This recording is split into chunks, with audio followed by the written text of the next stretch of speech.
Bismillahirrahmanirrahim. Assalamualaikum warahmatullahi wabarakatuh. Perkenalkan, saya Vita Sarah dari Program Studi Pendidikan Dokter UIN 2019. Di sini saya akan memaparkan mengenai komunikasi efektif yang merupakan aplikasi dari Bill 1. Selamat menonton. Wah, ada event nih. Pengen ikutan, tapi bingung caranya gimana. Mending tanya Rara aja. Halo, assalamualaikum Rara. Iya Rahel, waalaikumsalam. Kenapa Hel? Ra, kamu sibuk nggak sekarang? Sekarang biasa aja sih Hel, nggak sibuk-sibuk banget, tapi nggak gabut juga. Kenapa Hel? Jadi gini Ra, ada event tadi yang baru saya lihat di IG. Saya pengen ikutan, tapi bingung caranya gimana. Bisa bantuin nggak? Oh gitu. Tapi event apa dulu? Maksudnya concernnya di apa? Jadi gini Ra, ada lomba yang diadain sama universitas lain.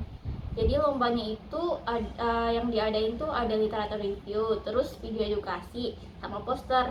Nah, saya ini pengen ikutan lomba literatur review. Kamu bisa nggak bantuin untuk jelasin gimana gambaran tentang lomba literatur review?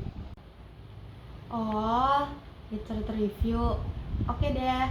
Tapi kayaknya bakalan cukup panjang sih Hel.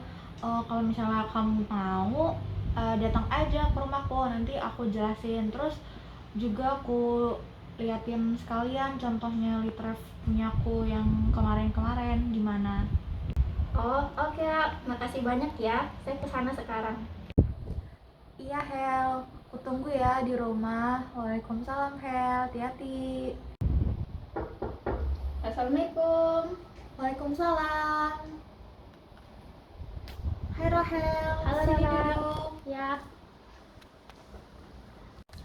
Ya gimana Hel? Oh iya, untuk poster lombanya aku boleh lihat nggak, sekalian mau lihat gambaran guideline-nya juga ada. oh iya, ini ada Ra. Oh ini, bentar ya Hel, aku lihat dulu. Oh iya, di sini ada juga ya literature review, tapi di sini bareng poster ilmiah. Kayaknya ambigu sih, tapi nanti kita lihat di guideline-nya ya. Bentar ya Hel, aku mau lihat ada cabang apa lagi. Oke. Oh ada dua gelombang. Yang pertama dari tanggal 25 Januari sampai 9 Februari ya. Yang gelombang pertama udah lewat dong. Terus ini sisa yang gelombang kedua. Wah masih sempet banget sih ini dikerjain pas masih liburan kayak gini, dari 10 Februari sampai 3 Maret. Oke deh, kita belajar litrefnya. Ihel, Iya, oke Ra. aku liatin kemarin ya litrefku. Nah, jadi ini kemarin tuh aku ikut event gitu bareng sama dua temenku, Ica sama Kiki. Nah, ini tuh eventnya universitas ini, di event di ARC. Nah gitu, jadi sebenarnya sama aja sih, tapi nanti biasanya itu kalau litref tiap universitas itu formatnya beda-beda, tapi kurang lebih mirip kayak gini sih. Gini ya, lihat secara keseluruhan dulu ya. Oke. Ini ada kurang lebih 11 lembar sih, soalnya kalau di event yang kemarin itu maksimal 10 lembar, tapi untuk daftar pustaka itu beda sendiri. Jadi yang penting 10 lembar, tapi itu nggak include dapus. Nah di sini dapus. Ya jadi kayak gitu. Nah ini Hel, untuk bagian-bagiannya aku yakin sih pasti kurang lebih sama. Untuk yang pertama itu tuh ada judul ini yang aku buat di sini tuh judulnya, karena waktu itu neurodegeneratif, aku ngambilnya sama teman-teman yang lain itu Alzheimer. Nah tapi biasanya itu kalau misalnya mau bikin litref, orang-orang tuh kebanyakan stuck di judulnya. Nah jadi kalau misalnya nanti Rahel udah nemu kelompok itu, kalau bisa emang dibagi tugas, jadi tiap orang nanti tentuin dulu mau bahas apa. Kan temanya tadi kita udah tahu sama-sama baca kalau misalnya di yang mau Rahel ikutin itu tentang psikiatri. Jadi nanti kayak masing-masing orang baca jurnalnya dulu. Nah, untuk menetapin judul itu menurutku penting banget sih untuk ngebaca banyak jurnal. Soalnya dari situ tuh kita bisa ngerucutin mana yang benar-benar relevan, mana yang benar-benar bagus lah pokoknya. Tinggal kita filter. Nah, nanti brainstorm sama teman-teman yang lainnya. Ya kayak gitu Hel untuk judul sendiri. Jadi yang penting banyak-banyak baca jurnal aja sih. Terus sisanya tinggal diskusi sama teman kelompoknya. Terus kalau bisa temanya benar-benar diperhatiin. Terus kalau ada subtema lebih bagus lagi sih. Tapi pasti ada subtema. Nah terus kalau misalnya untuk subtema kalau bisa ambil yang jarang orang jarang orang kepikiran. Kayak misalnya aku sering banget kayak lihat subtema ada tentang ini biomolekuler, kayak pasti kan aduh pusing banget nih kalau misalnya biomolekuler, pasti aduh kayak di pikirannya orang-orang udah bikin sakit kepala kan, jadi kayak pada skip, pada mager ngerjain yang biomolekuler. Nah kalau bisa itu diajarin sama Katin juga sih, kayak kita tuh cari tema yang bener-bener minim orang kesana biar nggak pasaran gitu Hel. Sampai di judul ini jelas nggak? Jelas Kak. Oke. Nah abis itu ini di bawah ada nama yang nulis. Terserah sih urutannya mau gimana, yang jelas di sini ada nama lengkapnya kami. Ini ada Anissa Dwi Kemala Hayati, ada aku Evita Sarana Sution, sama ada Kiki Nureski Anissa, kayak gitu Hel. Jadi urutannya kayak gini kurang lebihnya, judulnya di atas terus namanya di bawah gitu. Oh iya jangan lupa nanti ininya tuh fontnya lebih kecil ya Hel. Oke. Oh iya ini nih yang paling nih, abstrak. Kamu tahu nggak sebelumnya apa yang kamu tahu tentang abstrak Hel? Abstrak tuh kayak semacam rangkuman gitu atau ringkasan dari isi ini. Bisa jadi sih, tapi ya benar sih.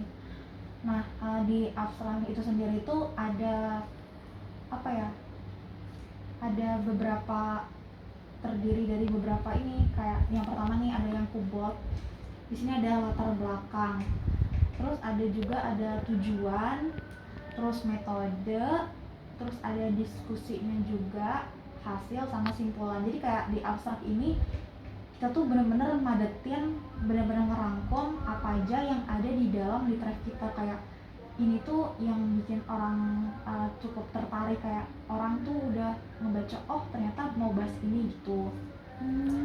Ya jadi gitu. Untuk di latar belakang itu sama sih kayak pada umumnya, kayak kenapa sih kamu nulis ini, kenapa kamu milih ini gitu. Terus kalau tujuan ya sama aja kayak definisinya, kenapa sih kamu nulis ini, tujuannya itu apa gitu. Nah terus ini untuk metode mungkin agak baru ya, soalnya aku juga baru tahu pas kemarin naik semester 2. Nah di metode ini sebenarnya aku bingung metodenya apa gitu kan, soalnya kita belum pernah belajar juga. Nah terus aku tanya-tanya sama kakak dari univ lain, ternyata kayak gini. Jadi kan aku itu pasti pakai jurnal kan. Nah jadi di metode itu nulisnya kayak gini, hasil didapatkan dengan analisis jurnal dari sumber yang terpercaya. Terus juga kan pasti kalau misalnya kita cari jurnal pasti ada publikasinya berapa tahun terakhir kan.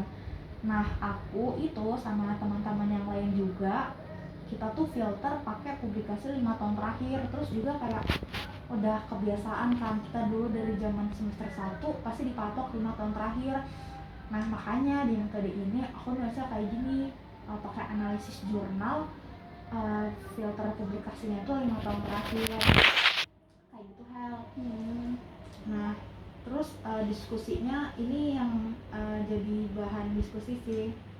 Nah di sini tuh kan contohnya aku ngebahas kulit pohon willow atau bahasa latinnya tuh Salix sp kan. Nah, terus kita compare sama si sel punca. Jadi kayak satunya herbal, satunya herbal, satunya pakai sel punca. Jadi mau compare itu sih, kita mau lihat mana sih yang efektif. Nah, jadi isi diskusinya itu kayak lebih ke efektifannya, mana yang lebih efektif di antara herbal atau kulit pohon biru ini sama sel punca. Kayak gitu. Nah, kalau misalnya udah diskusi, pasti kan ada hasil. Nah, dari hasil ini nih, tuh ternyata hasilnya setelah di-compare berdasarkan banyak parameter ya tentunya. Nah, hasilnya ini contohnya kalau misalnya di aku, itu tuh si terapi herbalnya tuh lebih efektif. Terus lebih spesifiknya lagi tuh herbalnya lebih spesifik pakai pisein untuk meminimalisir Alzheimer kayak gitu. Nah, kalau misalnya udah ada hasil, pasti kan ada kesimpulannya kan, kayak yang lebih ringkasnya lagi. Nah, jadi di kesimpulannya ini kami tuh nyimpulin kalau misalnya yang paling efektif itu dari segi biaya, dari segi neuroprotektifnya juga, sama neuroregenerasi, sama pertahanan sel, sama beberapa yang lainnya juga. Itu ternyata pisein itu tuh lebih efektif buat kasus Alzheimer kayak gitu, Hel. Jadi abstrak itu kurang lebih ada ini kayak gini. Ada yang mau ditanyain nggak, Hel? Mungkin untuk abstrak tidak ada lah. Oh kayak gitu ya, berarti ngerti ya. Hmm. Yeay, oke deh. Nah, sebenarnya yang paling krusial ini sih abstrak, terus kayak sisanya ke bawah-bawahnya itu kita tinggal jabarin aja, Hel. Nih, kayak gini. Ya, kayak gitu. Jadi yang penting banyak-banyak rajin baca sih, Hel. Gitu aja biar dapat inspirasi sama ide kayak gitu, Hel. Oh gitu. Beneran nih, Hel, gak ada yang mau ditanya. Ada deh kayaknya. Apa?